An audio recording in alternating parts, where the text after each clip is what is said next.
Muy buenas tardes a todos. Es para mí un verdadero honor darles la bienvenida a la Universidad CEU San Pablo. Este encuentro, organizado por el Eco-Sustainability Club, en colaboración con Avantos, se enmarca dentro de la nueva iniciativa Sustainability Insights Live, que desde nuestro Eco-Sustainability Club hemos puesto en marcha este año con el propósito de abrir espacios de diálogo vivo entre comunidad universitaria y figuras ejemplares de la sociedad española capaces de transmitir el valor del esfuerzo y del compromiso en la construcción de un futuro mejor y sostenible. Hoy tenemos el privilegio de asistir a la conferencia coloquio El universo y Dios, del origen cósmico a la responsabilidad de cuidar la creación. Un título que nos sitúa de entrada en el corazón mismo de las grandes preguntas de la humanidad. ¿De dónde venimos? ¿Qué sentido tiene nuestra existencia? ¿Y cuál es nuestra responsabilidad frente a la obra de la creación? Creo que el tema que hoy nos convoca no podía ser más oportuno. Vivimos en un mundo marcado por la fascinación tecnológica y el vértigo del progreso científico, pero también por la sensación de desorientación moral. En medio de estos desafíos, la reflexión sobre el universo y Dios nos recuerda que el conocimiento científico por sí solo no basta para dar sentido a la vida ni para orientar responsablemente la acción humana. Desde el humanismo cristiano, esta conferencia coloquio nos invita a integrar la grandeza del cosmos, la dignidad del hombre, el origen del universo y nuestra responsabilidad como custodios de la creación. Como decía el Santo Padre Francisco en Laudato Si, la crisis ecológica es ante todo una crisis del corazón humano.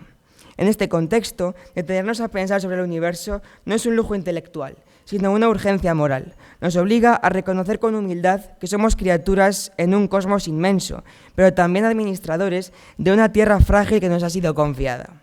La pregunta por el origen cósmico se convierte así en una llamada al compromiso presente. Si Dios nos ha entregado la creación como don, nosotros estamos llamados a custodiarla. No me gustaría continuar sin expresar mi profundo agradecimiento a quienes han hecho posible este encuentro, a Avantos y muy especialmente a Pablo Amerigo y a Williams, que están aquí con nosotros, al profesor Paul Gordon, que moderará el coloquio posterior, a nuestra Universidad CEU San Pablo, que con su hospitalidad académica nos recuerda que la universidad no es únicamente un encuentro de formación, sino un verdadero foro donde pensar y dialogar. Y por supuesto, muchísimas gracias, Francisco, por haber aceptado nuestra invitación. Hablar del excelentísimo señor Francisco González de Posada es hablar de uno de los grandes intelectuales de nuestro tiempo. Su currículum resulta prácticamente inabarcable. Ingeniero de caminos, canales y puertos, licenciado en filosofía, en ciencias físicas y en teología, ostenta el récord mundial de doctorados, siendo doctor en nada menos que 9 disciplinas distintas, que abarcan desde la ingeniería y la filosofía hasta la medicina, la sociología, la economía o la historia. Ha sido rector de la Universidad de Cantabria, catedrático de Física Aplicada de la Universidad Politécnica de Madrid, presidente de Cáritas Española. Destacar que actualmente es presidente de la Academia de Ciencias, Ingenierías y Humanidades de Lanzarote y además es miembro de 15 Reales Academias Científicas, en calidad de numerario, correspondiente u honorario, lo que da muestra del prestigio nacional e internacional de su trayectoria. Pero lo que hace verdaderamente singular al profesor González de Posada no es solo la extensión de su obra, ha sido autor de 100 libros científicos y ha dictado más de 1000 conferencias, sino la riqueza de las influencias que han moldeado su pensamiento y su vida. Aprendió del cardenal Herrera, fundador del CEU y maestro en el compromiso social, la entrega a la misión de formar minorías selectas al servicio de la sociedad. Becado por él, inició su trayectoria universitaria, con el convencimiento de que la fe y la cultura debían caminar juntas.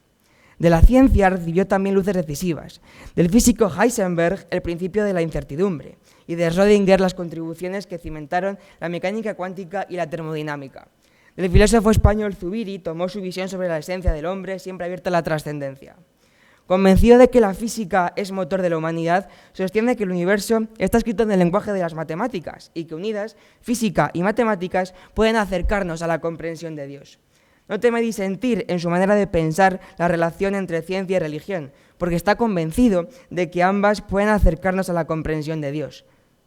Su vida académica ha estado siempre marcada por esa vocación de maestro. Desde sus cátedras en la Universidad de Cantabria, en la Politécnica de Madrid, ha impulsado la formación de discípulos en ingeniería, física, filosofía, matemáticas y química, convencido de que la misión del profesor es sembrar inquietudes y abrir caminos de verdad.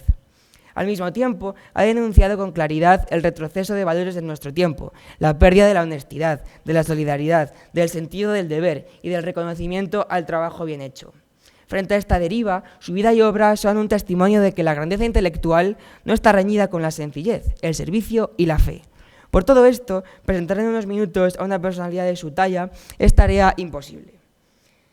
Nos encontramos ante un auténtico humanista contemporáneo, un sabio que ha sabido unir ciencia y espiritualidad, cosmos y creación, pensamiento y compromiso. Hoy tenemos la fortuna de escucharlo en una conferencia que nos invita a contemplar el misterio del origen del universo y al mismo tiempo a asumir la responsabilidad cristiana y humana de cuidar la creación. Con profunda admiración y gratitud, les pido que demos una cálida bienvenida al profesor Francisco González de Posada.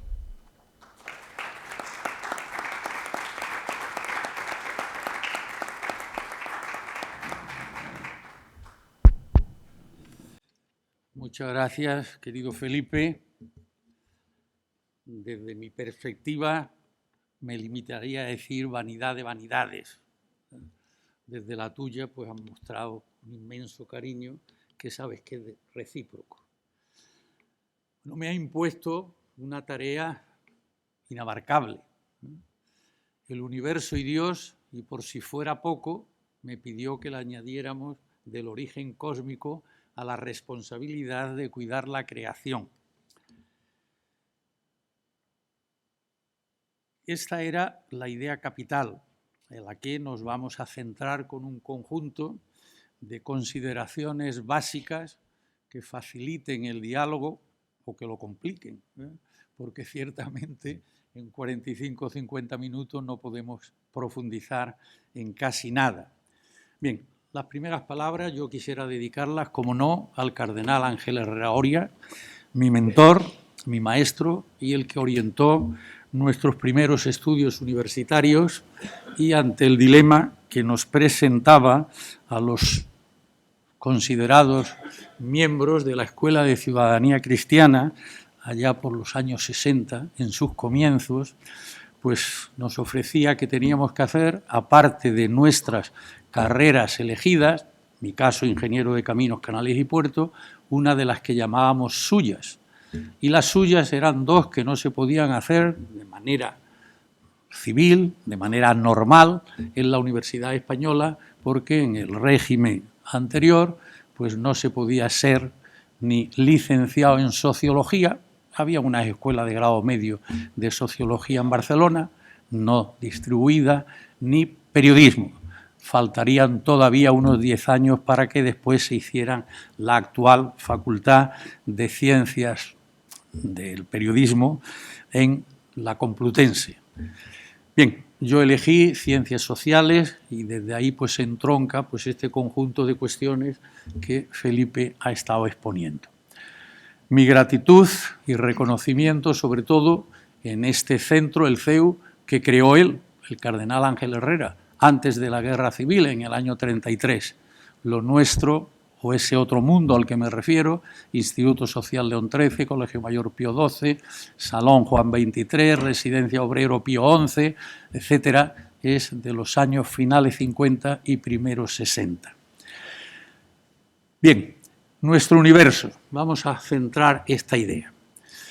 En el mundo actual, desde la física, prioritariamente, desde la filosofía, la metafísica, creencias, más o menos cuestiones, digamos, colaterales, pero con intensidad, se está hablando de multiversos, en muy diferentes sentidos, pero básicamente vamos a centrar dos.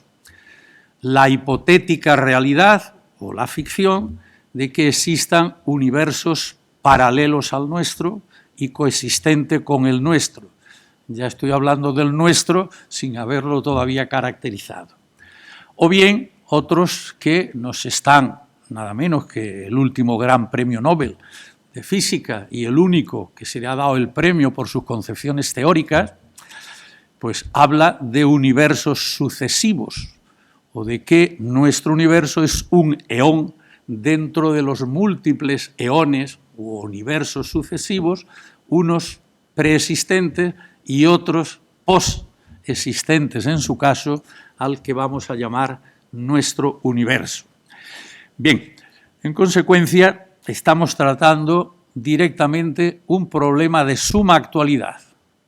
No estoy afirmando de suma actualidad entre los físicos en tanto que estos hagan física o pretendan hacer física. Sí, salidas hacia la filosofía o la metafísica de algunos de nuestros más ilustres físicos. Bien, nuestro universo, por tanto, desde esta perspectiva múltiple, sería uno de esos posibles, el actual en la perspectiva de los sucesivos o aquel que conocemos en la perspectiva de los coexistentes. Vamos a ver qué sentido podría tener esto, ¿no? Bien, en sucesión lo llamaríamos sucesivos y simultáneos serían los otros. Entonces nos tendríamos que preguntar, ¿existen otros universos distintos al nuestro fuera en el concepto de espacio? Si es que el espacio existe, claro, tal como lo hemos venido tratando en filosofía y en física desde el momento en que la inteligencia humana rompe con los mitos y se inicia el camino del logos, del entendimiento, del conocimiento, de la razón, del funcionamiento intelectual. ¿Existen otros universos fuera de nuestro universo? Es decir, paralelos o simultáneos o coexistentes. Y lo otro, para centrarnos, sería si existen otros universos fuera, en el tiempo, de nuestro universo. Aquí los problemas son todavía mayores que los de la referencia al espacio. Estos los llamaríamos antecedentes a uno y, en su caso, consecuentes a aquellos que estuvieran por venir más adelante. Bien, pues vamos entonces a decir que nuestro universo, para saber a qué nos referimos, es aquel del que puede hablar la física con conocimiento físico de realidad. La definición o la caracterización es muy precisa, aquel del que puede hablar la física. Con esto estoy diciendo que la física no puede hablar con conocimiento físico ni de universos paralelos ni de universos preexistentes, mucho menos de universos posteriores, en su caso, al nuestro. Hasta aquí, digamos, la referencia posible. En consecuencia, no sabemos nada fuera de nuestro universo. Importante. Y otra cuestión de expresión metafísica, si queremos decirlo así, es que los principios negativos en ciencia son absolutos. Esto sí que, utilizando expresión newtoniana y kantiana, son verdaderos matemáticos, si queremos decirlo así, y absolutos. Los principios negativos tienen esta característica. Son absolutamente consistentes y verdaderos. Todos los que son conocimientos positivos de la ciencia son aproximaciones, hipótesis, teorías, siempre, y esta es la grandeza de la ciencia, siempre a la esperanza de disponer de unos conceptos, unos conocimientos, unas leyes, unas teorías que nos informen más y mejor acerca de esa realidad, en este caso, nuestro universo, tal como pretende conocerlo la física. No sabemos nada. Entre otras cosas es que no sabemos prácticamente nada de los conceptos de espacio y tiempo, que son los fundamentales. De los propiamente matéricos, como me gusta llamar al conjunto tradicional de la materia real o materia física, y de la energía, pues de eso sí vamos sabiendo pues bastante o mucho. En consecuencia, de ese otro conjunto de cuestiones paralelas o antecedentes, sabemos que no sabemos y, sobre todo, que no podemos saber si vamos por centrarnos que el ámbito de la ciencia es el ámbito de la sabiduría intrínseca de realidad objetiva y generalizable para todas las culturas, todos los pensamientos, y dejamos el ámbito de las creencias en el territorio de la fe, que esa no es común a todos los seres humanos de antes de ayer, de hoy y de mañana. Desde el punto de vista de la ciencia y de la sabiduría de realidad física, estamos entonces en esta tesitura o en esta situación. Bien, si vamos un poquitín más, entonces, ¿qué sería universo? Bueno, pues la tradición desde los comienzos del pensamiento, llamaríamos universo a todo lo que existe. Todo lo que existe. El concepto de existencia, tanto en filosofía como en física, era equivalente a existir, ser real y ser físico. No nos hemos puesto de acuerdo todavía para distinguir lo físicamente real de lo realmente físico. Hubieran sido dos caminos de la física y la filosofía que nos hubieran iluminado un poquito más. No. Pero es que desde el conocimiento de realidad que tenemos hoy, con el todo lo que existe, nos impele a centrarnos en realidad presente. Y vamos a ver la revolución que ha tenido lugar en el siglo XX para que esto no nos diga nada, prácticamente nada, acerca de aquello que siendo cognoscible hoy conocemos. Y esto es impresionante. Por eso, al existir, hemos de ponerlo al menos en esos tres tiempos, que estamos integrando en el todo lo que existe real o físicamente, habiendo existido, existiendo o que existirá. Esto es un primer impacto que yo quiero que dejemos claro para cuando veamos en qué consiste el modelo cosmológico hoy vigente en física, claro. Bien, nuestro universo, por tanto, este es el que he anunciado que es el objeto de estudio por la física. Pero claro, conviene que por lo menos nos centremos en Aristóteles, en Newton y en Kant, para esos tres referentes capitales del pensamiento humano y en concreto del pensamiento occidental, claro. La visión del todo universo era una trilogía, un tríptico de realidades radicalmente diferentes entre sí y que no tenían ningún punto de confluencia. El universo era la unión independiente radicalmente de cada uno de los tres elementos a considerar, el artículo determinado espacio, el artículo determinado tiempo y la materia. Pero teníamos un universo, en principio aparentemente tan sencillo, que se producían fenómenos. Claro que se producían fenómenos. Si yo dejo el cuerpo, cae. Y podíamos ver, por lo menos, el movimiento de la Luna, podíamos ver y describir algo de lo que hoy consideramos sistema solar, ¿no? Pero los fenómenos solo podían tener lugar en la materia. Al espacio no le podía ocurrir nada.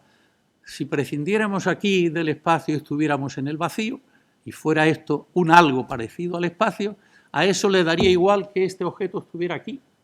No se entera ni se perturba, o que estuviera oscilando, o que estuviera cayendo. El espacio era una realidad por sí, en sí y en principio físicamente, desde sí y para sí. Le traía sin cuidado que transcurriera el tiempo del que vamos a hablar también un segundito, claro, no hay para más. Los fenómenos, es decir, los acaecimientos, el cambiarse de lugar, el explotar, el atraer, lo que fuera, eso solo tenía sentido en la materia. Al espacio y al tiempo no les ocurría nada. Y a la materia es a lo único que le podían ocurrir fenómenos. Las distintas teorías físicas eran distintas teorías de los acaeceres o acaecimientos posibles que tendrían lugar en materias, en objetos. Bueno, pues esto ha pasado a la historia, pero además radicalmente, como vamos a ver muy brevemente, pero con ideas impacto para que se nos vayan grabando. Bien, desde nuestro conocimiento actual, conocimiento físico, el existir refiere a la física, a la realidad física. Bien, entonces el universo sería desde esta perspectiva la totalidad de las formas de materia, de energía, de espacio-tiempo y de leyes físicas que las rigen. Nuestro universo, el todo lo que existe, como he insistido, objeto de estudio por la física. Muy bien, entonces dejaríamos para la metafísica, dentro de esta visión de la física, el todo lo que existe, exagerando, estirando el término existir, pero en los tres tiempos radicales. Bien, perspectiva actual desde la física, por tanto, es que nuestro universo es la parte del todo de la que puede hablar la física, y ya tenemos que ponerle actual, porque vamos a ver que se parece muy poco a la aristotélica, newtoniana, kantiana. Esta no sabe nada de esos fueras de antes o de espacialmente, y sí sabe que no puede saber. Muy bien, bueno, pues la primera idea capital para todos los que no hayan accedido a ella, que es importantísima. La física del siglo XX sabe perfectamente que no puede saber absolutamente casi nada de cómo es el universo actual. Toda la historia del pensamiento estuvo detrás de describir nuestro universo, es decir, de explicarlo geométricamente y físicamente, de describir cómo era el universo. Hoy sabemos que eso carece de sentido. En el año 98, observando la luz de una supernova, el grupo IA4, llegamos a la conclusión que lo que estábamos detectando era el destello de un acontecimiento que había tenido lugar hace 10.800 millones de años. Aquello ha desaparecido. Y esto es lo que está ocurriendo con todo. No puedo extenderme porque si no, no llego a la petición que me han hecho general. Esto es lo que ocurre con el Sol. Cuando recibimos una onda electromagnética luminosa del Sol, pues ya no es la que salió del Sol. O si esta noche nos acercamos a ver la estrella Sirio, es de hace 4 años, etcétera, etcétera, etcétera. Sabemos que no podemos saber. Toda la tradición del conocimiento físico en cuanto la aspiración a describir el universo, eso carece de sentido. Hemos tirado la toalla, hemos tirado la toalla. Carece de sentido, es imposible, es inabarcable. Pero vamos a ver a dónde llega esto. Bueno, pues, ¿qué sabemos de nuestro universo? Otra idea también capital. La tradición de la filosofía, la metafísica, si queremos decirlo así, como de la filosofía natural o física, pues es que se trataba de un ser. El universo era un ser, como este aparatito es un ser, como nosotros somos seres humanos, un ser. La noción radical y básica del ser era una entidad humana, material, que era idéntico a sí mismo siempre, que permanecía en sí, por sí, desde sí, para sí. ¿Y esto es el universo? ¿Es un ser? Pues no. Yo vengo predicando desde hace años que el universo es un funcionar. Lo propio del universo, ahora palabras de Zubiri que hago mías parcialmente e incremento, el universo está permanentemente dejando de ser el ser que es para ser otro ser. Y esto es lo que le ocurre a cualquiera de los cuerpos nuestros. Desde el momento en que un espermatozoo de nuestro padre fecundó a un óvulo de nuestra madre, ese ser humano, desde ese momento, por lo menos hasta que muera, estamos dejando de ser. Ya todos ustedes y los que estamos aquí, obviamente también, somos distintos de cómo era antes de que yo empezara a perturbar los tímpanos de sus oídos. Ya hemos cambiado, un conjunto de células, etc. Bien, pues esta es una idea capital. Hemos tenido que renunciar a describir ese ser en el que creíamos, el universo, para ser tan optimista de muchísimo más, pero no de eso. Y hoy somos capaces de describir toda la historia, obviamente casi toda, y bastante completa, toda la historia de esos 13.800 millones de años que la física nos enseña acerca de nuestro universo. Impresionante.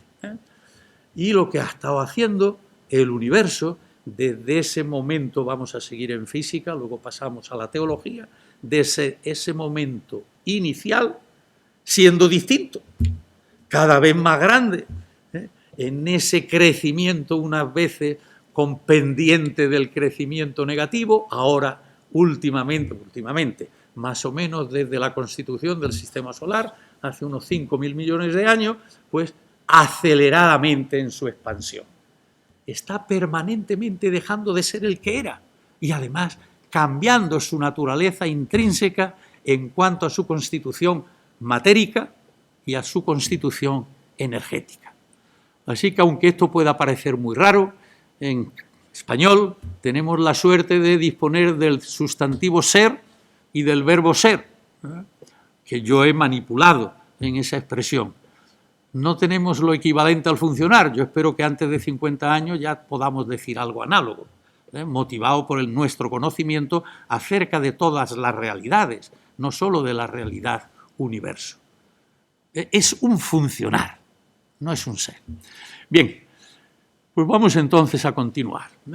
¿Qué es lo que nos dice también fugazmente la visión actual de la física o la cosmología actual? Mirad, el universo, tal como lo concebimos hoy, nuestro universo en expansión, se representa pues prácticamente desde el año 2000 o 2001. En el año 1998 es cuando se produjeron esos últimos grandes descubrimientos que nos han dado esta visión más reciente y más completa.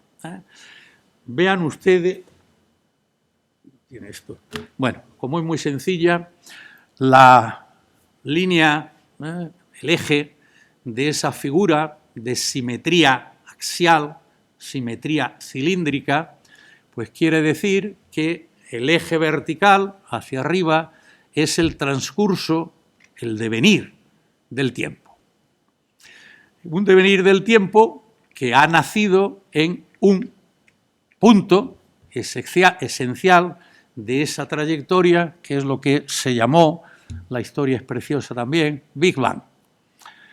Y que a partir de ese instante, ese universo, ahora ya no en la línea vertical axial, sino en la dirección horizontal radial de esa figura cilíndrica, es una longitud, es una distancia, es un tamaño, es un volumen, geometría. La distancia entre dos galaxias, si quisiéramos verlo así, pero fundamentalmente está representando el radio o el diámetro del universo. Y ya pueden observar ustedes que si toman la banda derecha, pues ha estado creciendo. ¿De acuerdo? Es decir, que el universo, atención, espacialmente, si quisiéramos decirlo así, ha ido creciendo. Está creciendo de manera impresionante. No solo con una velocidad gigantesca, sino ya con una aceleración que se puede representar ahí por la pendiente de esa recta, aceleradamente, de manera impresionante. Bueno, entonces la primera pregunta que puede hacer uno, ¿y dónde? Pues, señores, de acuerdo con el conocimiento físico, no existe un dónde. Estaríamos perturbando el conocimiento que ya tenemos. No hay un dónde. No hay un espacio exterior contra el cual nuestro universo se esté expandiendo. No. Lo que está haciendo nuestro universo es generando, creando, fíjense ahora ya en la propiedad, espaciosidad. Nuestro universo es adjetivamente espacioso. No está en un espacio externo. Fundamental. Las expresiones son filosóficas o son metafísicas, pero eso es lo que la física nos está diciendo. Lo vamos a ver más claro cuando lleguemos a la relatividad también fugazmente. En consecuencia, todavía, y esto es importante, todavía para la representación del tiempo, aunque esto a los físicos no les gusta, por eso los que son solo físicos, cuando penetramos y pinchamos un poco en esto, pues todavía para poder hacer esta representación somos newtoniano-kantianos. El tiempo no es físico, el tiempo está en los aquíes.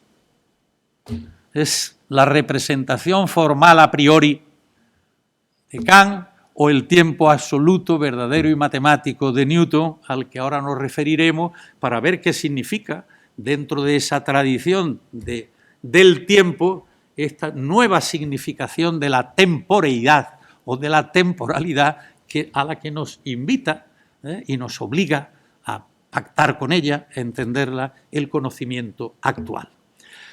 Bien, pues aquí tenemos entonces el eje vertical, eje axial para la representación, que es el tiempo clásico, pero eso sí, con un punto singular, que es el momento inicial y que no nos deja ir hacia atrás. Bien, y por otra parte, la espacialidad o la espaciosidad de nuestro universo, que está generando al mismo tiempo que está dispersando la materialidad que tiene en su interior. Muy bien, pero hay otro cuadro, este es un poquito posterior, aquel se hizo de inmediato, año 2000, este es ya más reciente, donde se nos enseñan dos radicalidades nuevas, tan de acceso inmediato en Internet. Uno, si ahora miramos el mismo eje del tiempo en horizontal y hacia la derecha, pues ahí tenemos que entre el Big Bang y este proceso de generación más o menos continua de espaciosidad, hay una gran inflación. La inflación que pone ahí al comienzo a la izquierda. El inflatón cuando queremos utilizar lenguaje de partícula, o la gran inflación. El universo, en la perspectiva científica actual, precisó de una expansión de espaciosidad impresionante para que pudieran tener lugar en él todo el conjunto de transformaciones, de ese dejar de existir el ser que es para ser otro ser, de ese funcionar y continuar ya toda esta vida de permanente cambio, de materialidad, de energeticidad y de, no sabemos si, leyes de funcionamiento de los procesos físicos y, en su caso, de las constantes que llamamos constantes físicas. Bien, y aquí pueden ustedes ver cómo somos capaces hoy de escribir esa historia. Para ello es conveniente utilizar una escala logarítmica, la que podemos ver en la base, ¿no? Y llegaríamos a ese momento crucial en el que se pasa ya de lo rojo a lo azul absoluto, que es el momento ese que todos ustedes han conocido y del que hablamos permanentemente, del momento en el que tuvo lugar la radiación cósmica de fondo a los 300.000 años. Era muy jovencito el universo entonces, a los 300.000 años, que la materia dejó de mantener confinada a la electricidad, si lo queremos decir así, y se hizo la luz. El universo alcanzó ya una energía media por la cual ya era posible que los neutrones captaran electrones y dieran lugar a oxígeno al mismo tiempo que la luz pudo hacerse. Si existieran otros universos, sin ninguna duda podría haberse visto ese momento excepcional del se hizo la luz, que hubiera significado. Bien, y después, pues ya ven ustedes ahí, obviamente en el momento actual, pues el pensador, el ser humano, que si somos muy generosos con esos que la ciencia, otra parte de la ciencia nos dice, pues podríamos decir que seres humanos, pues como mucho, pues seríamos generosos con ellos, tendrían 3 millones de años, y ya es ser muy generoso si el sapiens, como a veces nos llamamos, triplemente sabios, los sapientes, pues llevamos más de 150.000 años, es decir, nada con respecto a lo que es el universo. Bien, pues vamos entonces a recordar un poquitín el paso este. De Aristóteles a Newton pasó algo, o la visión que tenía la ciencia y la filosofía y la teología, pues no había pasado formalmente nada, salvo que los conceptos de Aristóteles, no pasaron de ser nominales, gramaticales si queremos decir así, y algo de conceptualización filosófica. Newton los construye filosóficamente, pero sobre todo los matematiza. Y esta va a ser la expresión capital para que haya física. Si no tenemos un soporte un soporte matemático para las descripciones, para las formalizaciones en fórmulas matemáticas de las leyes, para el desarrollo de los procesos físicos, etcétera, pues estamos ausentes de conocimiento, nos lo creemos así en física. Newton va a enriquecerlos dotando a estos conceptos de una matematicidad en la que creyó. El tiempo es absoluto, verdadero, expresiones metafísicas, si queremos decirlo así, y matemático. Ya de manera formal y pública, Galileo ya nos había dejado escrito y había afirmado su creencia, fe, pero científica, porque podía contrastarse. El universo está escrito en lenguaje matemático. Eso podía haber sido una gran visión, una tontuna, como queramos llamar. Era manifestación de una creencia. Solo que, como refería a algo propiamente científico, se podía investigar, estudiar si verdaderamente, realmente, el universo podía explicarse matemáticamente. Todo. ¿Cuándo? Son muchos problemas. La física no ha muerto, en contra de lo que, después de haberse descubierto el neutrón, pues Bohr en un gran congreso no quiso ser menos que Nietzsche y dijo que la física ha muerto. Ya debemos dedicarnos a otras cosas porque ya conocemos las tres partículas fundamentales. El protón, el electrón y el neutrón, de lo que está hecho todo. Pues sí, de lo que está hecho todo. Unos meses bastaron para que se descubrieran la primera familia de hadrones, que llamamos. Bien, en consecuencia vamos a quedarnos con esta idea. Newton construye unos trasfondos matemáticos que van a sustentar esos conceptos. Pero en el ámbito de cada uno de ellos va a distinguir el referencial de la magnitud física, algo que los libros de física todavía no acaban. El tiempo es tiempo, pero entre la magnitud física, la variable física y el tiempo referencial no se distingue con precisión en ningún sitio. Bien, pues vamos entonces a avanzar un poquito más. El universo ¿es una realidad única? Pues ya hemos visto que no. Que es un tríptico de realidades mutuamente, radicalmente independientes entre sí en la perspectiva aristotélica y en la perspectiva newtoniana y en la kantiana. Vamos también fugazmente a ver aquí toda la historia del pensamiento físico-filosófico en estos tres conceptos básicos que venimos arrastrando desde Aristóteles.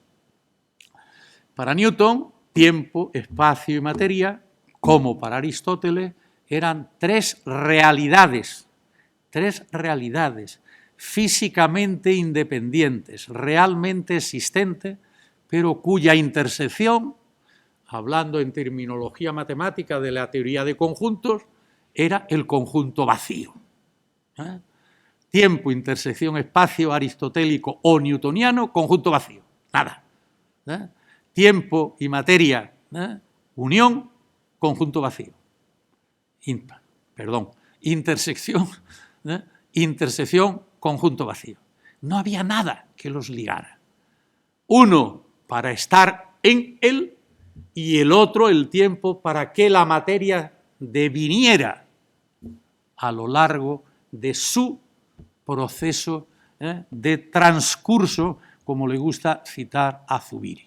Bien, en el año 8, como pongo ahí, el año 5 es cuando Einstein revoluciona los conceptos de espacio y de tiempo newtoniano, no genera otra entidad físico-matemática nueva, que es lo que sí hará Minkowski en el año 1808, diciendo que la realidad física soporte es un espacio-tiempo tetradimensional donde están los cuerpos a los que les ocurren acaecimientos o fenómenos, pero todavía sigue siendo radicalmente aristotélico, newtoniano, kantiano. Ese espacio tetradimensional es exacto a sí mismo siempre, no se perturba porque haya entes materiales, materioenergéticos, ni porque sucedan fenómenos. Bueno, pero claro, esta noción del espacio de Minkowski a Einstein lo revuelve. Deja todo lo que estaba haciendo en el ámbito de la que luego llamaríamos física cuántica y se dedica con la luz que recibe de este espacio-tiempo, un espacio es euclidiano, pero no propiamente euclídeo, tetradimensional y no tridimensional, pero que a él lo desborda, ¿no? Y entonces se pone a elaborar lo que él va a entender, el mundo en su totalidad. Y acabaría siendo, en el año 15, pues lo que llamamos la teoría general de la relatividad, presupuesta explicación físico-matemática del universo como una única realidad. A los efectos de lo que nos está interesando aquí, porque esto solo es un curso de 40 lecciones, lo que nos interesa es solo esto, que desde la teoría de la relatividad de Einstein, nadie culto o que pretenda ser culto en Occidente debería hablar de el espacio, el artículo determinado tiempo, la artículo determinado la materia.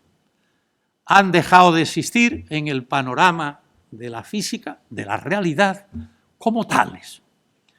Y tenemos que acostumbrarnos, ya sé que ha ido cuajando este apostolado científico, vamos a utilizar una primera palabra propiamente del ámbito de la religión, este apostolado científico. El universo es espacioso, el universo es tempóreo, el universo es matérico. Las tres expresiones adjetivas están pulidas para que no haya confusión con ninguna teoría extravagante, metafísica, política o lo que sea. El universo tiene como propiedades, como adjetivos, como propiedades, la espacialidad o la espaciosidad, la temporeidad o la temporalidad, la materidad, no la materialidad, si queremos, la materoenergeticidad, que sería lo más correcto. Y además, el universo como una única realidad en su totalidad, integradora de estas propiedades, es intrínsecamente dinámico. Está permanentemente dando de sí, porque no es igual a sí mismo nunca. Está permanentemente en evolución, en cambio. Desde una perspectiva adjetiva, el universo tiene esas características de que es espacioso, es tempóreo, es matérico, es energético y es intrínsecamente dinámico. Y atención, más fuerte todavía, para llegar luego al ámbito de la creencia, que espero llegar pronto, más fuerte. El universo funciona por sí, desde sí y para sí.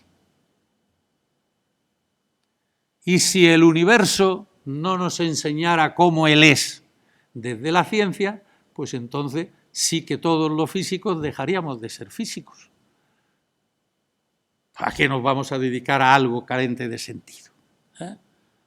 No. Pues vamos a ver cómo explicamos esto y qué bien lo podemos casar con una teología que desgraciadamente todavía con esta claridad no existe. Pero bueno, creo que las ideas clave sí las hemos podido expresar. Y esta, sobre todo, porque es la más directamente zubiriana. La unicidad o la unitariedad de la realidad con mayúscula, que es el cosmos, predomina radicalmente sobre las notas de, lenguaje metafísico de Zubiri, sobre las notas de, notas estructurales, propiedades, características adjetivas de la unidad. carece de sentido el pretender enfrentarnos con las adjetividades cuando lo primordial, lo primicial, es precisamente la unidad en su unitariedad, que es el universo. Bueno, vamos entonces a pasar un poquito ya, de momento, a un intermedio entre la física y la teología. El problema primordial es lo que estamos tratando, en torno a la eternidad y la emergencia del universo. Vamos a ver un poquito esto. Básicamente está explicado aquí. Hoy explico mucho más y vamos bastante más adelante. Este es el libro, edición de la tesis doctoral en teología. Teología de la creación del universo, donde podría haber una general conformidad, y de la relación de Dios con su obra cósmica. Aquí, un foro católico y de primera línea, pues creo que van a estar muy contentos con lo que les voy a decir, o por lo menos con los enfrentamientos a los que hay que dedicarse. Bien, ¿a qué llamamos Dios? Vamos a empezar primero por lo que atañe a todo lo que puede ser el teísmo más o menos laico o laicista y el Dios personal del cristianismo. Bueno, obviamente es único, es eterno, decimos, es omnisciente, es omnipotente o todopoderoso y es creador. Estas son, digamos, las 5 notas tradicionales que, expresadas y explicadas con más o menos contenido, pues hemos venido arrastrando. Obviamente, en el ámbito religioso, pues con mucho más criterio y más expansión que la radical minuciosidad del teísmo filosófico. Bien, y la pregunta capital, ¿actúa en el universo Dios? Yo por eso ya para tirar un poco de las orejas he querido acabar esa primera parte con la expresión a la que nos referimos. ¿Actúa en el universo? ¿Actúa en el universo? Bueno, pues hemos visto lo que está ocurriendo en el universo y nos hemos dicho que desde la física claramente no, claramente no. Porque si actuara, es decir, si ahora se le ocurriera a Dios decir que desaparezca el sol, bueno, esta majadería no la podría decir, porque el sol no puede desaparecer así, porque la Tierra no es Tierra sin sol, y el sol no es sol sin el sistema solar, etc. Porque la unitariedad lleva bastante más que las realidades con minúscula. El sol es una realidad con minúscula, la Tierra es realidad con minúscula, etc. Pero también iríamos por ahí muy lejos. Pasemos ya entonces directamente a la teología, la creación del universo. Mirad, el Génesis, independientemente de que ha habido a lo largo de la historia y hay hoy pues distintas, como no podía ser de otra manera, distintas, vamos a llamarlo así, versiones, al principio creó Dios los cielos y la tierra. Génesis 1:1. La teología cristiana pues completó esto bastante, bastante. Entonces, en el Evangelio de San Juan, gloria divina, diríamos, no teológicamente, ahora poéticamente, gloria divina, poéticamente, al principio era el Verbo, y el Verbo estaba en Dios, y el Verbo era Dios. Él estaba al principio en Dios. Todas las cosas fueron hechas por Él, y sin Él no se hizo nada de cuanto ha sido hecho. Evangelio de San Juan, el comienzo. Esto lo deberíamos haber aprendido e integrado perfectamente en nuestra teología cristiana, y hablo global, para el mundo católico, el mundo protestante, el mundo ortodoxo y algunas otras pequeñitas iglesias cristianas creyentes nicenas o niceno-constantinopolitanas. Pues no lo tenemos tan claro. Y esto es importante para que veamos. Aquí está perfectamente claro que Cristo, que Jesús, que el Cristo y esto lo escribió Juan, conocimiento histórico, unos 20, 25 años después de las epístolas de Pablo. Muy bien, en él estaba la vida y la vida era la luz de los hombres. Bueno, ya veo unas caras más relajadas, más próximas al mundo en el que estamos o pretendemos estar. Muy bien. Bien, pero ¿cómo presentamos en la Iglesia ya católica, ya no cristiana sin más, católica el credo? Pues mirad, en el Catecismo de la Iglesia Católica, el punto 14 de ese compendio magistral, extensísimo, decimos eso: la fe en un solo Dios, el Padre Todopoderoso, el Creador, y Jesucristo, que no es el Creador, su Hijo, nuestro Señor y Salvador, y el Espíritu Santo, en la Santa Iglesia. Bueno, supongo que para todos ya esto es una sorpresa. Vamos a seguir. El credo. El credo, al final de la primera sección de nuestro Catecismo de la Iglesia Católica. No es de 325 Nicea, ni del Concilio de Trento, ni el Vaticano I, es de los años 90 del siglo pasado, de Juan Pablo II.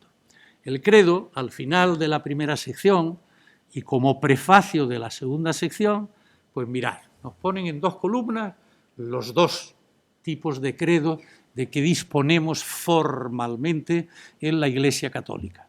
El símbolo de los apóstoles, que empieza así: creo en Dios, Padre Todopoderoso, Creador del cielo y de la tierra.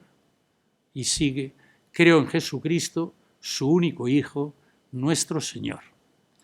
Bien, pero en la versión que llamamos formalmente el credo de Nicea, Constantinopla, a mí me gusta más poner los adjetivos, pero bueno, creo en un solo Dios, Padre Todopoderoso, Creador del cielo, lo que rezamos en las misas todos los días, de todo lo visible y lo invisible. Continúa: creo en un solo Señor Jesucristo, Hijo único de Dios, nacido del Padre, pero eso sí, antes de todos los siglos. El problema radical que se presentó en partes iguales, más o menos, entre los que acabaríamos llamando nicenos a los nuestros antecesores y arrianos a los otros, bueno, pues este era el tema de la discusión prioritaria. Y estaba en el problema del tiempo. Si existió el Creador y luego aparece el Hijo antes del resto del tiempo, pero entonces ya no sería un Dios en su totalidad. Qué mal lo pasaron los defensores de la Trinidad en su sentido absoluto, el que afirmamos que creemos, aunque luego los formalismos no estén tan claros. Bien, Dios de luz, Dios verdadero, y así seguimos. Esto como impacto es bueno para la reflexión también desde la teología. La alegría vendrá dentro de poco. Pero es importante ver qué hicieron nuestros constituyentes gaditanos. Tengo también un modesto libro en 3 capítulos sobre Dios, religión e Iglesia, en cómo fueron tratados estas 3 ideas capitales en la Constitución de Cádiz, y verdaderamente uno no puede comprender las actitudes que muchos tomaron después de la Constitución de Cádiz. Pero bueno, las Cortes han decretado, así empieza la Constitución, han decretado y sancionado la siguiente Constitución política de la monarquía española. En el nombre de Dios Todopoderoso, Padre, Hijo y Espíritu Santo, autor y supremo legislador de la sociedad. Pues qué listos eran. Parece mentira, parece mentira. Es verdad que 97 formalmente de los diputados gaditanos eran obispos y sacerdotes. Es verdad. No he podido descifrar cuántos asistieron y cuántos de una clase y otra votaron. Pero es importante, es importante como dato. Bien, en el capítulo 2, para que viéramos lo que era ya el papel que asumieron las Cortes de Cádiz, los liberales, es verdad que después de las 2 barbaridades que tuvimos que soportar a Fernando VII, pues las cosas se fueron aliviando y entonces aquellos quedaron reducidos a moderados liberales y no a los liberales extremos. Y entonces pues fueron más o menos aceptados después de mucho sufrir. Pero en fin, el capítulo segundo estaba dedicado a la religión. Y es importante releer esto cuando nos están todos los días mareando sobre si hay unos disparates que son constitucionales o no. Dice uno, pero bueno, a ver, la religión de la nación española es y será perpetuamente la católica, apostólica, romana, única verdadera. Los diputados, también teníamos allí diputados de nuestra América, muchos relevantes diputados a los que se les recuerda en memorias en la iglesia de San Felipe Neri de Cádiz, donde se reunieron las Cortes, muchos. La nación la protege por leyes sabias y justas y prohíbe el ejercicio de cualquiera otra. Con esta introducción podemos hasta reírnos constitucionalmente de la Inquisición, a la que yo trato mal como se merece, pero bueno, ese es otro tema. Bueno, esto es importante. Bien, pero yo quiero insistir en esta otra cuestión. Vamos a volver al Génesis, para que no nos... Y vio Dios ser muy bueno cuanto había hecho. Esto es el final del capítulo 1, que reitera al principio del capítulo 2. Y vio Dios ser muy bueno cuanto había hecho. Había creado el universo. Ahora se va a aparecer ya el ser humano. Las Biblias nos dicen siempre el hombre, pero cualquiera se atreve hoy a llamar hombre el ser humano, que también sigue siendo masculino, pero bueno. Y vio Dios ser muy bueno cuanto había hecho. Todo lo que había hecho es muy bueno. Y rematada en el día sexto toda la obra que había hecho, descansó el séptimo día de cuanto hiciera. Tiene esto doble interpretación, claro. La más plausible, obviamente, puesta en la revelación del Espíritu Santo, sin ninguna duda referiría al cosmos, puesto que va a empezar ahora la referencia al planeta Tierra, el paraíso en el que va a aparecer el hombre. Pero claro, es que si el tiempo que lleva el ser humano sobre la Tierra es tan nada, la Tierra dentro del cosmos es todavía menos nada. Claro, puede decirse que se hartó y se cansó de descansar. Cabe también esta interpretación. Yo la considero extrema. Y por eso se puso a trabajar con el hombre y a sufrir con el hombre, el ser humano, la persona humana. Caben esas interpretaciones, pero esto es textual del común de las distintas versiones de la Sagrada Biblia. Bueno, pues vamos a darnos una alegría a los que culturalmente somos católicos. Calvino, en el año 33, en su Institución de Religión, obra cumbre de la teología protestante, que tanto daño nos hizo políticamente a los españoles también, cuando fue asumido globalmente por los Países Bajos o por Holanda, como más os guste. Bueno, pues en su Institución de Religión, pues nos dice que Dios ejerce sobre el universo, Dios ejerce la gobernanza, esa palabra que hasta hace unos 10 o 15 años no la estamos oyendo en el mundo político, la gobernanza y la providencia sobre el universo. Bien, vamos a quedarnos con esas dos palabras. Está gobernando el universo de acuerdo con su acción providente. Para que no pasen cosas raras, podemos decir en su visión, lo está arreglando. Está corrigiendo su obra. Pero no se asusten ustedes, que Newton en 1687, la magna obra supuesta del pensamiento humano, Filosofia Naturalis Principia Mathematica, la filosofía natural, matemáticamente expresada, pues Newton, que en 1687 todavía no había ni él ni los demás disfrutado de los Euler, los Bernoulli, los Legendre, los Laplace, es decir, el gran imperio del conocimiento de las ecuaciones diferenciales y del cálculo íntegro diferencial, pues Newton no sabía utilizar sus ecuaciones. Y como no sabía utilizar sus ecuaciones tal como él las empleaba, fíjense qué tontuna en el universo. Los planetas de nuestro sistema solar se le escapaban de las órbitas.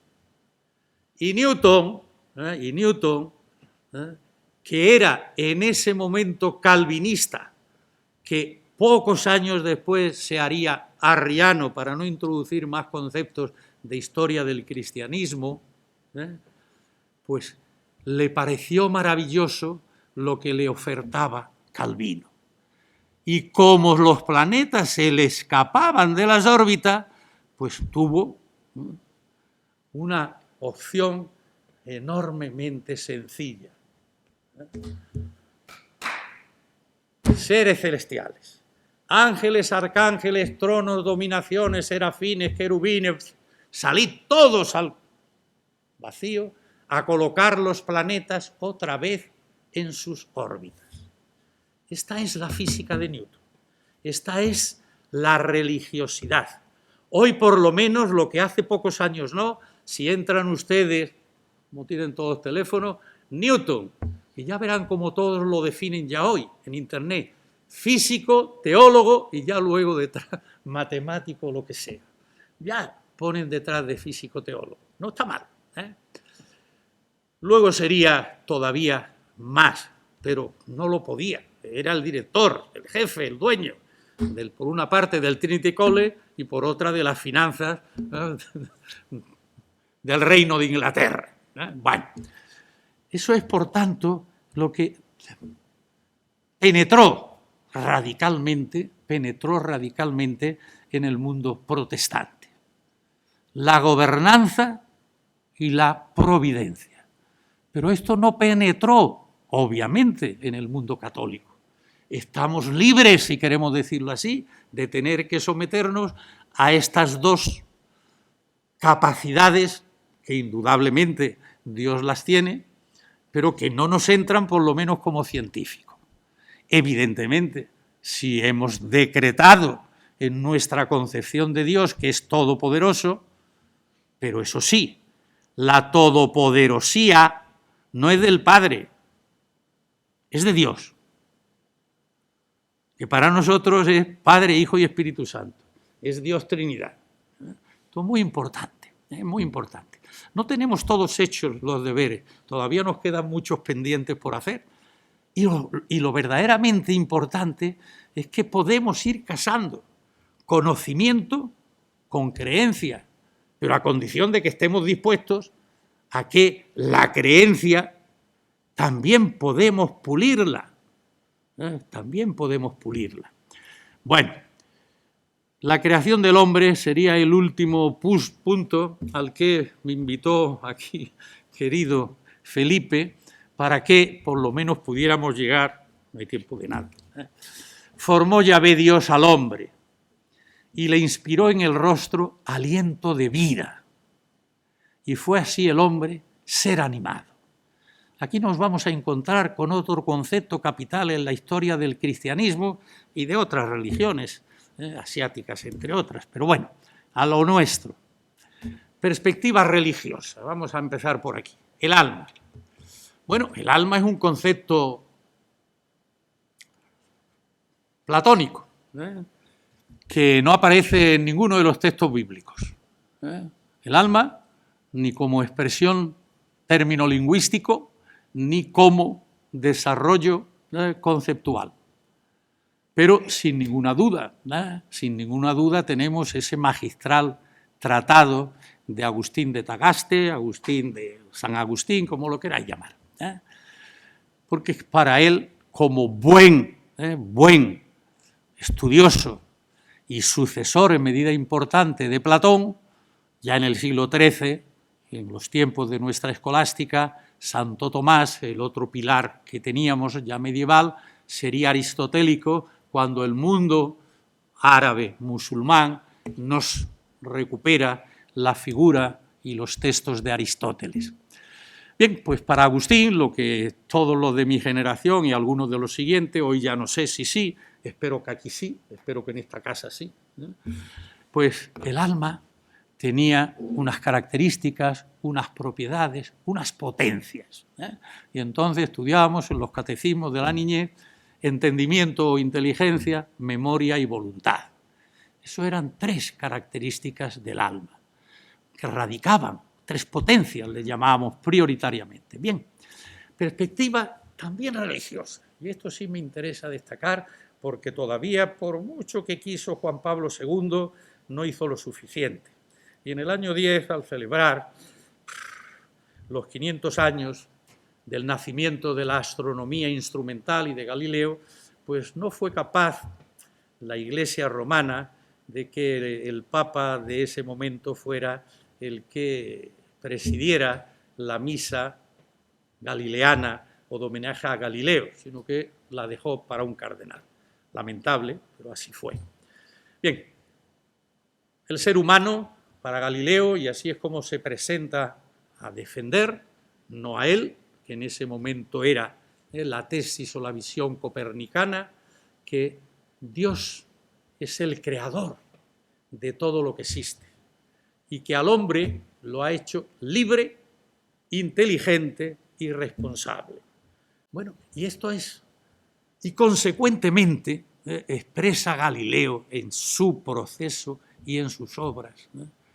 Si yo contemplo, si nosotros contemplamos el universo que es obra de Dios, Dios tiene que estar pasándoselo en grande, porque si conocemos su obra, lo estamos conociendo a Él. Mientras se condenaba, por contrario a las Sagradas Escrituras, la visión heliocéntrica copernicana, y por tanto herética, esto fue, a Galileo solo en ese mes de marzo del año 16, solo se le obligó a callar y a tirar la pluma, es decir, a no poder hablar y a no poder escribir. Bueno, pues con estas cuestiones tenemos el punto de la revelación. Dios se ha manifestado a los hombres, claro que se ha manifestado a los seres humanos, sin ninguna duda, seres animados del planeta Tierra. Y se ha manifestado como Dios Trinidad, sin ninguna duda, con la visión más radical. Es una pena que no existan actas del Concilio de Nicea, más radical de esta visión trinitaria del cristianismo en su generalidad, de las que llamamos grandes iglesias. Pero no debemos olvidar esta otra cuestión, claro. Hoy podemos volver a columpiarnos, porque una de las pretensiones que tiene hoy la ciencia física y biológica es si existe vida inteligente fuera del planeta Tierra. La Iglesia Católica no cayó, no cayó. En Galileo y Copérnico cayó de bruces, se estrelló, pero con Darwin no, fue más inteligente. Dejó a anglicanos y protestantes que fueran los que se enfrentaran a Darwin. Nosotros pasó.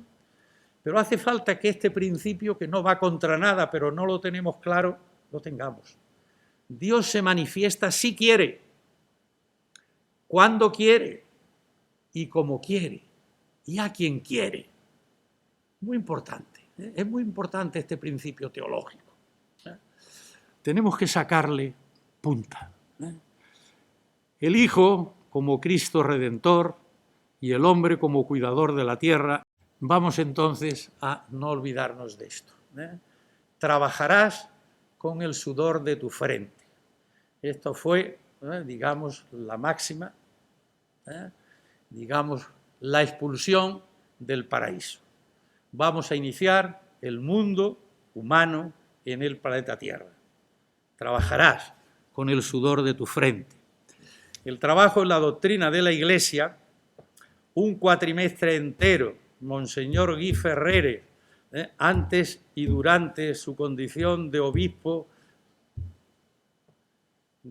auxiliar en Barcelona y luego obispo de Vic, que era el director del Instituto Social León XIII, donde estudié con el cardenal Ángel Herrera, un cuarto trimestre, toda una doctrina social de la Iglesia, 3, creo recordar, sobre el trabajo. Y medio curso era cómo la noción del trabajo había pasado de castigo a la doctrina social de la Iglesia con la Rerum Novarum, en el marco de la doctrina social de la Iglesia, a ser derecho de los obreros, de los seres humanos. Bien, y con la responsabilidad añadida de cuidar de la creación, del planeta Tierra. Bueno, para no referirme solo a uno de ellos, tendríamos entonces que centrarnos brevemente, y para acabar con esto creo que sus mentes lo recibirán, teología de la creación del universo Tierra y del hombre.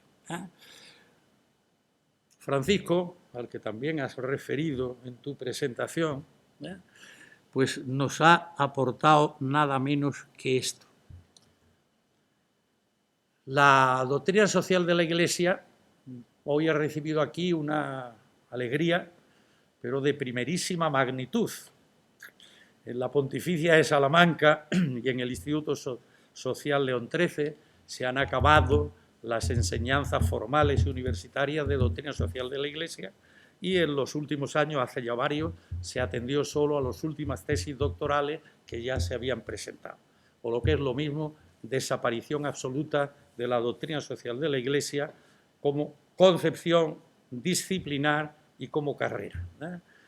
Acabo de recibir, tenía unas noticias muy ligeras, que en todas las carreras de la Universidad San Pablo CEU hay una asignatura que se llama Doctrina Social de la Iglesia. Bueno, pues en ese mundo sí puedo decir que en este vivir en y de la tierra y en ese cuidar la tierra, pues eso a fin de cuentas no es más que la primera parte importante de la revolución que la doctrina social de la Iglesia ha introducido, no para revolver lo ya existente, sí para ampliar lo existente, con unos nuevos ámbitos. Entonces hemos estudiado a fondo todos sus documentos, todos los documentos pontificios, fundamentalmente las encíclicas y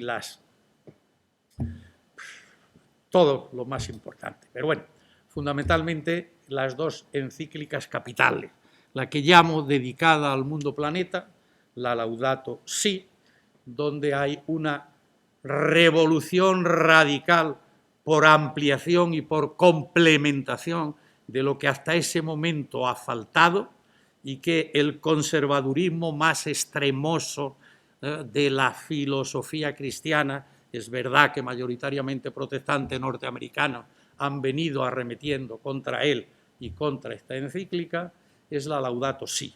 Es lo que yo he llamado mundo-planeta, en tanto que utilizar, cuidar y transformar. Pero como complemento, otra extraordinaria encíclica, también hay otras exhortaciones apostólicas de primera magnitud en este ámbito, que es el otro mundo, el mundo humanidad, el de la fraternidad, el del tratamiento a los otros hombres, ese que hoy nos está llamando a todos a fondo, fundamentalmente en Gaza, pero no solo en Gaza, obviamente, y no solo por guerras y bombas, sino que son muchas más cosas. Bueno, esta es la Fratelli Tutti, como todos ustedes saben.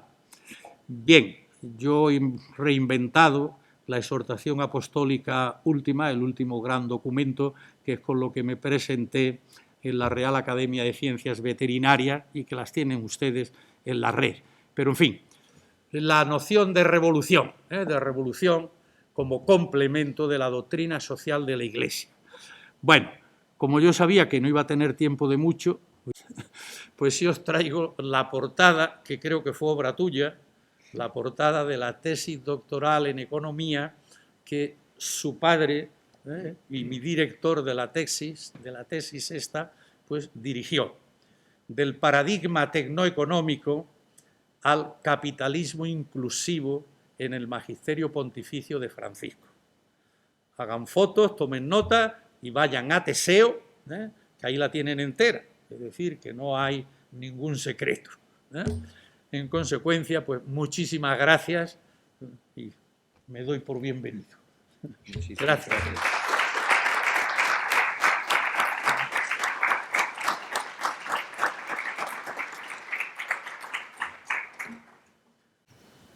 Muchísimas gracias. Una conferencia brillante y muy interesante. Ha sido un gran honor y placer contar con su presencia hoy. ¿Alguna pregunta para el señor González? ¿Alguna pregunta del público?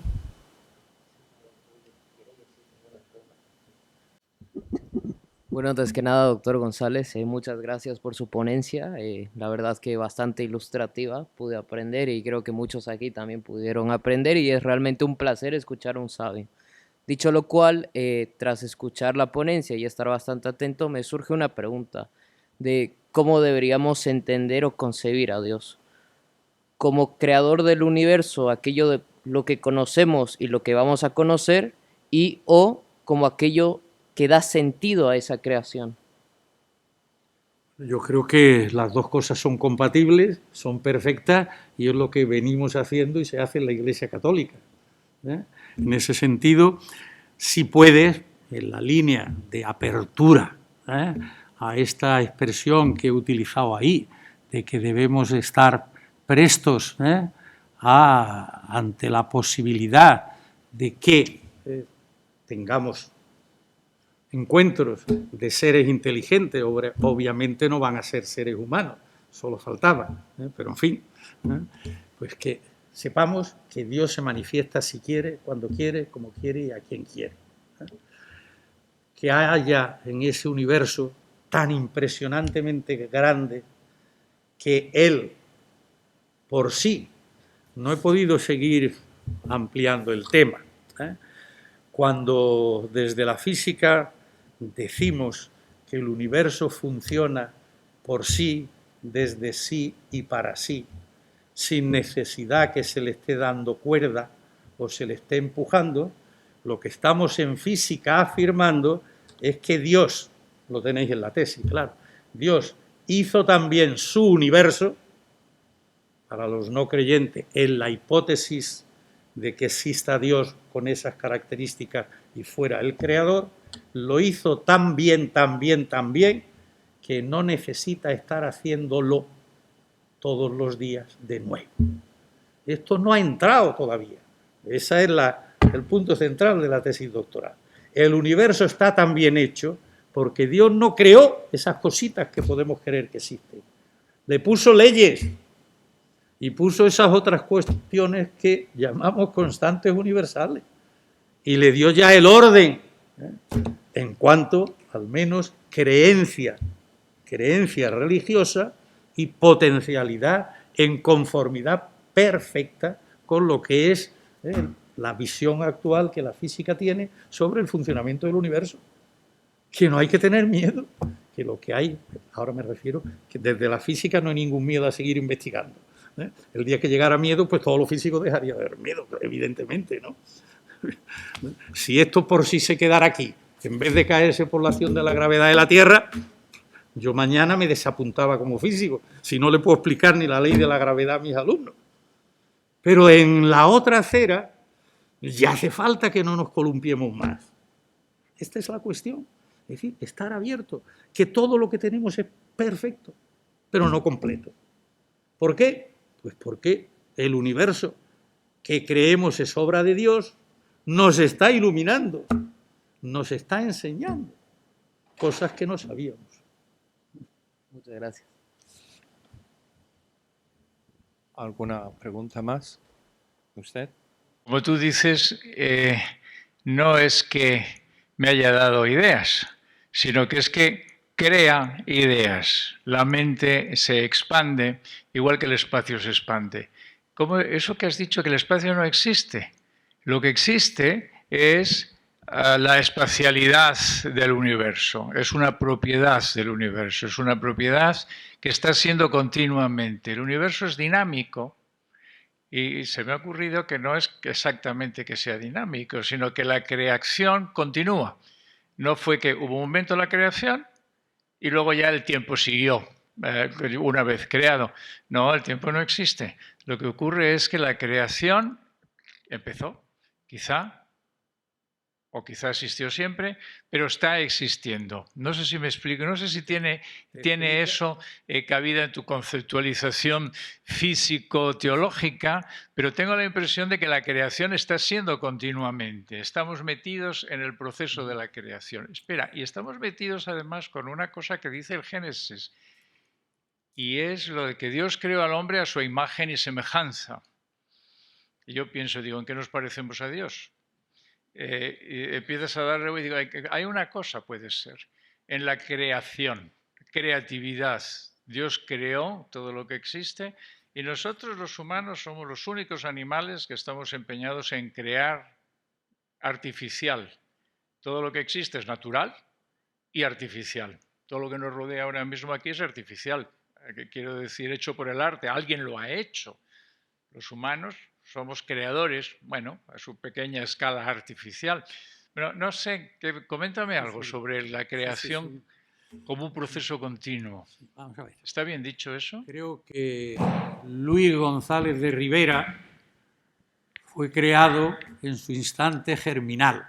Creo que no te consideras, José Luis, que está siendo creado en cada instante, sino que tú, con tus circunstancias, con esa otra parte de la realidad que ha sido primero el seno materno, después la casa familiar, etcétera, etcétera. Tú, tu cuerpo, mi cuerpo, han estado en una fase de continuo desarrollo. En el universo no están apareciendo creaciones nuevas. Todo lo que está sucediendo es consecuente con lo anterior. Lo que existió en el Big Bang, que la física sabe que no lo puede saber, porque en su conocimiento matemático es una singularidad, y cuando hay una singularidad matemática lo expresamos diciendo que las leyes de la física dejan de tener validez en la singularidad, pues bueno, pero desde ese momento hasta aquí estamos explicando casi todo, poco a poco, cada vez más, etc.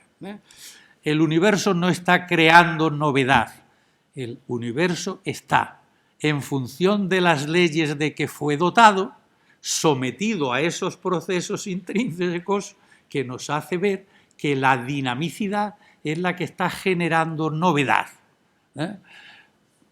Tu inteligencia preclara acaba de generar novedad, es la pregunta que me has hecho. En la visión del espacio actual, el espacio no existe. Esto es imposible para nuestras mentes, que son kantianas. Necesitamos un referente, y la cosmología actual ya habéis visto que necesita poner el eje vertical en la primera diapositiva, horizontal en la segunda, porque sin nuestra concepción, bien establecida por Newton y bien explicitada como condición a priori del conocimiento, no he podido hablar de campo, lo tenemos ahí, como condiciones a priori para el humano, es el tiempo y es el espacio. El espacio en el sentido tradicional no existe. La espacialidad que conocemos y que podemos conocer, al menos hoy por hoy, yo no sé lo que la física de dentro de 100 años, 1000, si los seres humanos seguimos vivos y seguimos desarrollando nuestro conocimiento, lo que podría decir. Hoy sabemos que no podemos saber nada, más allá de lo exterior al universo, porque no podemos conocer ni la frontera. Y sabemos que no podemos conocer nada antes de ese Big Bang.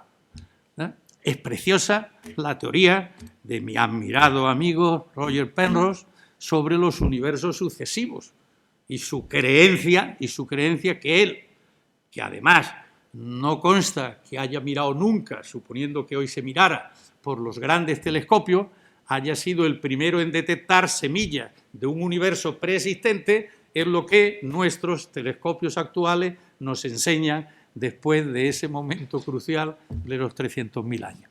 El espacio no existe, solo que para nosotros necesitamos que exista, pero tenemos que irnos acostumbrando a que el conocimiento que tenemos hoy nos informa de la gran espaciosidad o espacialidad de ese universo que en su propiedad de ser espacioso lo está haciendo cada vez más y ahora de manera acelerada.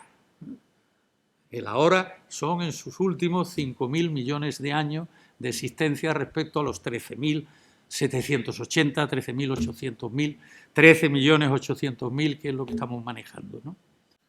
Seguimos con los cursos de Laredo, ¿eh? Y la conclusión al final, porque se te ha olvidado, vamos, se te ha olvidado, ¿no? Es que no te ha, claro, el tema de la física cuántica, es decir, hoy día conocemos o sabemos o queremos saber que todo está en función de campos y la manifestación de esos campos son las partículas. Entonces nosotros ahí, y todo esto que has comentado, que está muy bien, pero esto es lo que nos falta un poco, el conocer cómo es posible que a través de la física cuántica lleguemos a esta revolución que implica que la realidad es otra, que no hay una realidad tan dinámica, sino que es una realidad que está en consonancia con una física nueva, que implica una serie de conceptos nuevos y que a eso no estamos acostumbrados. Claro, quizá, como tú dices, dentro de 100 años todo esté resuelto, pero hoy la verdad es que con todo lo que nos has enseñado y hemos estado tratando de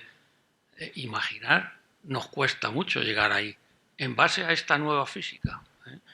Bueno, aquí tenemos un selecto grupo de personas que me soportan año tras año en el curso de cosmología que tengo el honor de dictar en la Universidad de Cantabria en la sede de Laredo, y que todos los años, siendo distinto el curso, hay, como no puede ser de otra manera, hay sí intersecciones que surgen todos los años, ¿no? Entonces nos saca aquí a relucir algo de lo que sí hablamos todos los años, que es si dentro de este marco la física cuántica o los conocimientos cuánticos qué papel desempeñan. Pues bueno, vamos, digamos en honor a la pregunta, a decir, bueno, la física cuántica de momento es posiblemente el mayor éxito matemático de su matematización para el conocimiento de algunos de los fenómenos que suceden en el universo o en la naturaleza, ¿no? Pero toda ella está referida y solo a partículas elementales.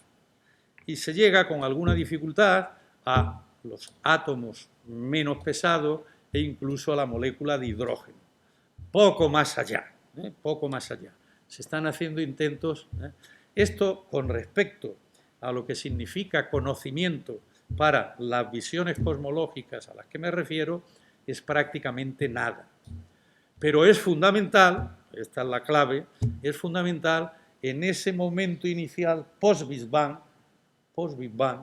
de la expansión gigantesca de la inflación o del inflatón, en la intención, ojo, en la intención, solo la intención, nada de logro, por lo menos hasta hoy, en la intención de encontrar una teoría cuántico-relativista que integre la relatividad y la cuántica para que podamos explicar de manera más adecuada y más correcta esa inflación.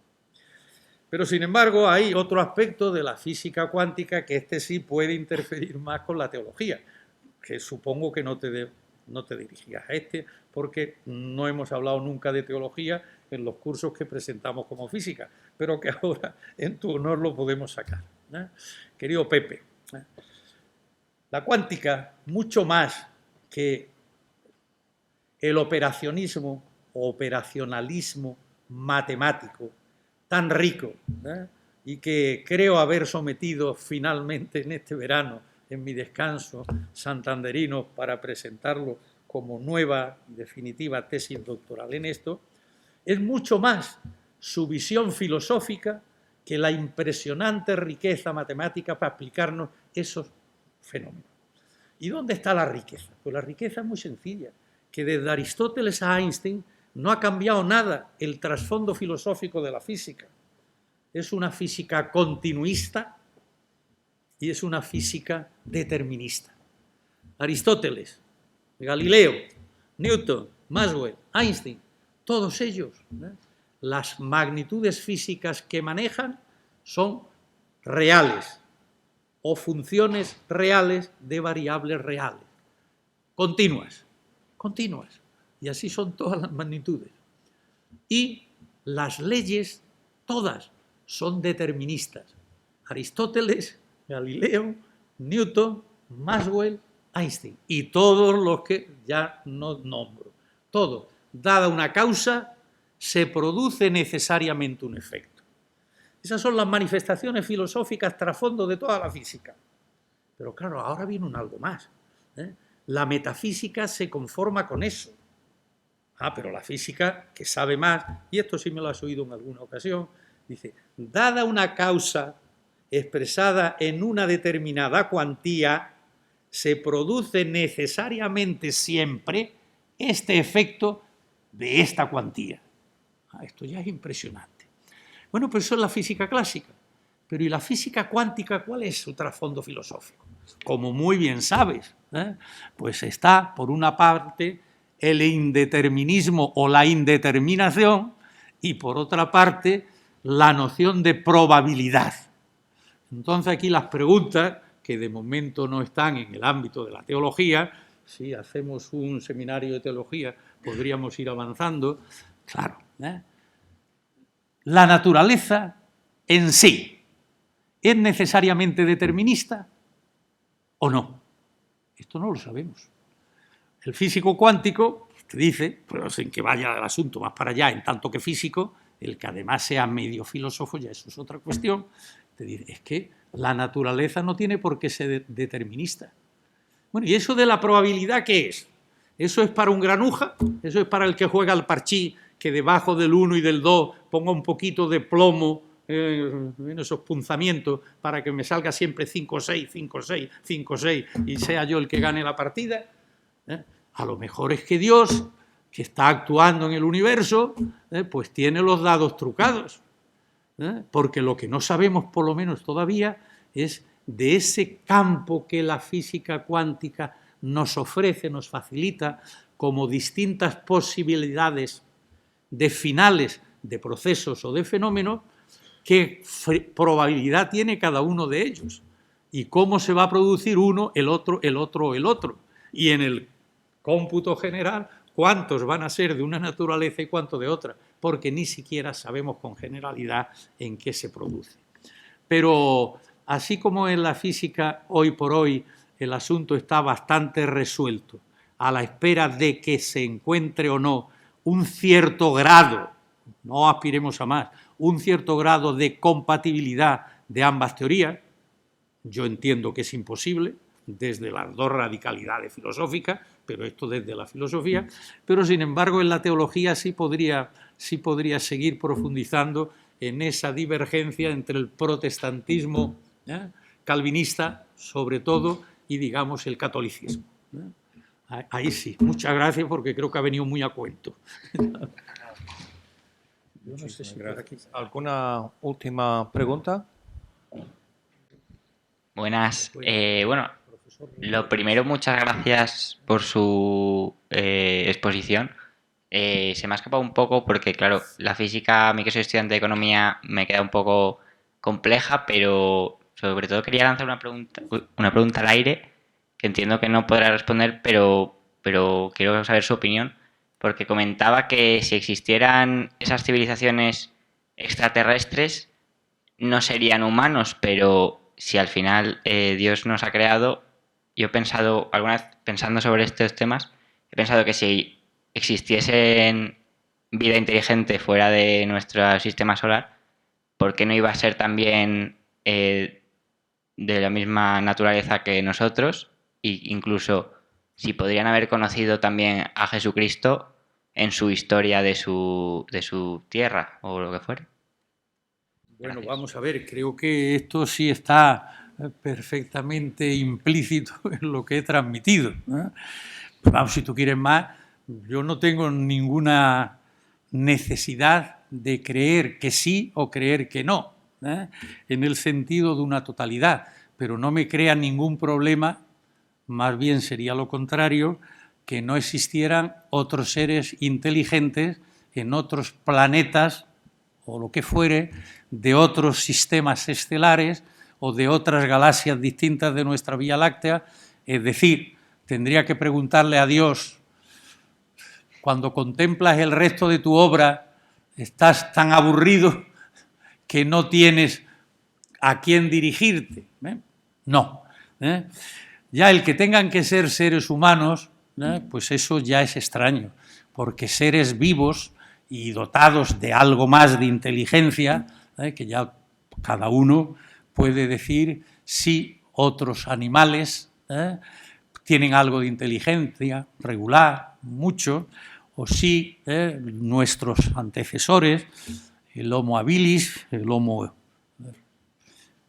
Toda la colección, no te voy a contar toda la historia de la biología, el neandertal o el antecesor o el que quieras, ¿no? Sí, ese programa de revelación y de redención les toca. Tendríamos que preguntarnos cuánto de generosos somos si en el cielo, en el reino celestial de Dios, no en la tierra, reino terrenal también de Dios, esto es otro concepto importante teológico, si en ese vamos a disfrutar de la compañía de neandertales, de antecesores, de Homo ergaste, de etcétera, etcétera. Ahí se pondrá lo generoso que cada uno de nosotros podamos ser. No creo de ninguna manera que tengan que ser iguales a nosotros. Y lo que sí he afirmado, que es lo que creo con radicalidad, que Dios, el Dios único, para nosotros, Padre, Hijo y Espíritu Santo, se manifiesta si quiere, cuando quiere, como quiere y a quien quiere, pero no voy a ser yo quien lo obligue. Yo creo que ninguno de los que estamos aquí obligamos a Dios de por qué empezó presentándose, hipótesis bíblica, de manera un tanto brumosa, a Abraham. Bueno, ¿y por qué no a Hammurabi? ¿O por qué no a los egipcios, etcétera, etcétera? Pues no tenemos, no. Si aceptamos ese principio, otra cuestión es que lo aceptemos. Yo por eso lo exhibo. Pero este es el primero que tenemos que tener. No obligar a Dios a que tenga que realizar una determinada obra, sino a disfrutar de esa obra que nos ha regalado. Esa. Y estar abiertos. Desde los años 50 del siglo pasado estamos intentando, físicos, los astrónomos, ponernos en contacto con civilizaciones exteriores en la hipótesis de que existieran. Hasta hoy el fracaso ha sido total. Claro, se partía de la base de que debería haber muchos seres inteligentes por otra parte, y muchos de ellos cercanos. Y claro, como las ondas electromagnéticas van 300.000 kilómetros por segundo, y todavía no nos hacíamos a la idea de lo grande que pudiera ser el universo, pues digo, bueno, claro, ya habíamos decidido nosotros que estaban dispuestos a escucharnos. Dos, que habían alcanzado un nivel de inteligencia tal que podían contestarnos. Maxwell, después de Newton, con Einstein o sin Einstein, la segunda mayor figura de la historia de la ciencia, pues no podía plantearse esto. El creador del electromagnetismo, no podía plantearse esto. No tengas miedo a que exista vida exterior. En estos momentos, pues bueno, pues parece que se están encontrando ciertos indicios de vida, no de vida superior, menos de vida inteligente, en lugares tan cercanos como la Luna o Marte.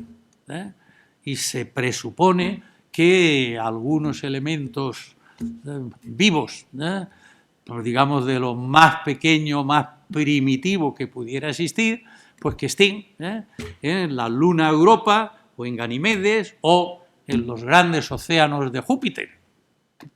Podrían existir.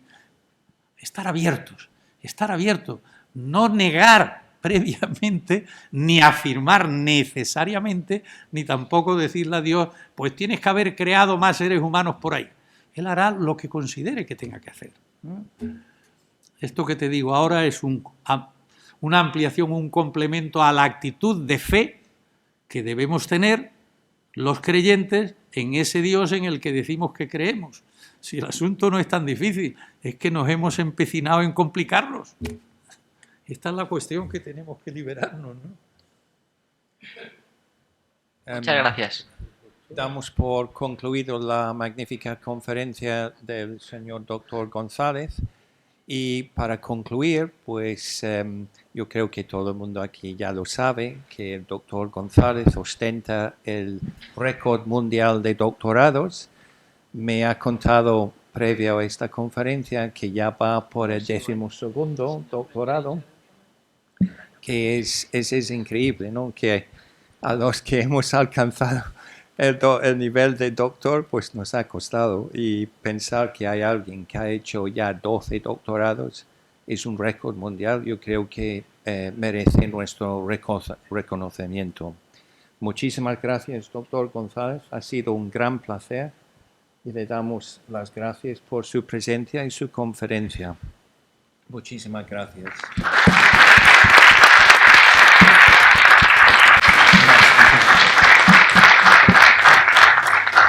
Pues muchísimas gracias, querido Paul, por haber moderado este coloquio, y muchísimas gracias también, Francisco, por todos los conocimientos que nos has transmitido hoy aquí. Antes de terminar, me gustaría invitarte a hacer algo que ya es tradición en los encuentros de nuestro club universitario. Es algo un poco complejo quizás, pero ¿te gustaría transmitir algún mensaje o reflexión final con todos nosotros? Creo que vosotros estáis muy vivos y tenéis vosotros es el vosotros que estáis aquí, ¿no? Creo, por lo que observo, yo no he sido capaz de dar ninguna clase mirando a la pizarra. Yo he necesitado tener a todo el personal, ¿no?, fijo, ¿no? E incluso llamar a más de uno la atención. Creo que los que estáis aquí, por lo menos, me habéis soportado bien, siendo yo consciente de lo que esto significa. Yo lo que sí os pido es que estéis abiertos de mente, ¿no?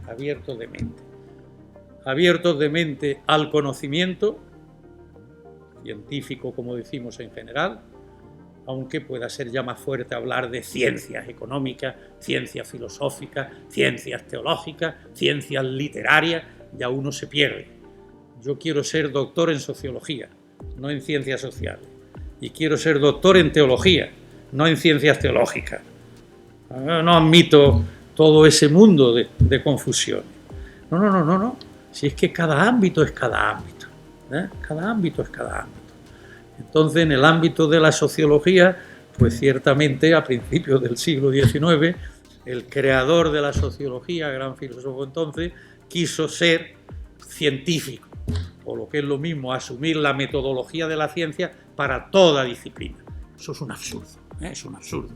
Creo que la actitud de apertura intelectual hacia el ámbito de la ciencia o de la disciplina correspondiente y hacia el ámbito desde los fundamentos que tenemos en el ámbito de nuestra creencia religiosa, abierto a los seres humanos y abiertos a la revelación. Sí, aceptamos el principio que os he dicho, porque a lo mejor Dios nos habla a alguno directamente. También, aparte del principio general. ¿Estamos de acuerdo? Muchísimas gracias, Francisco.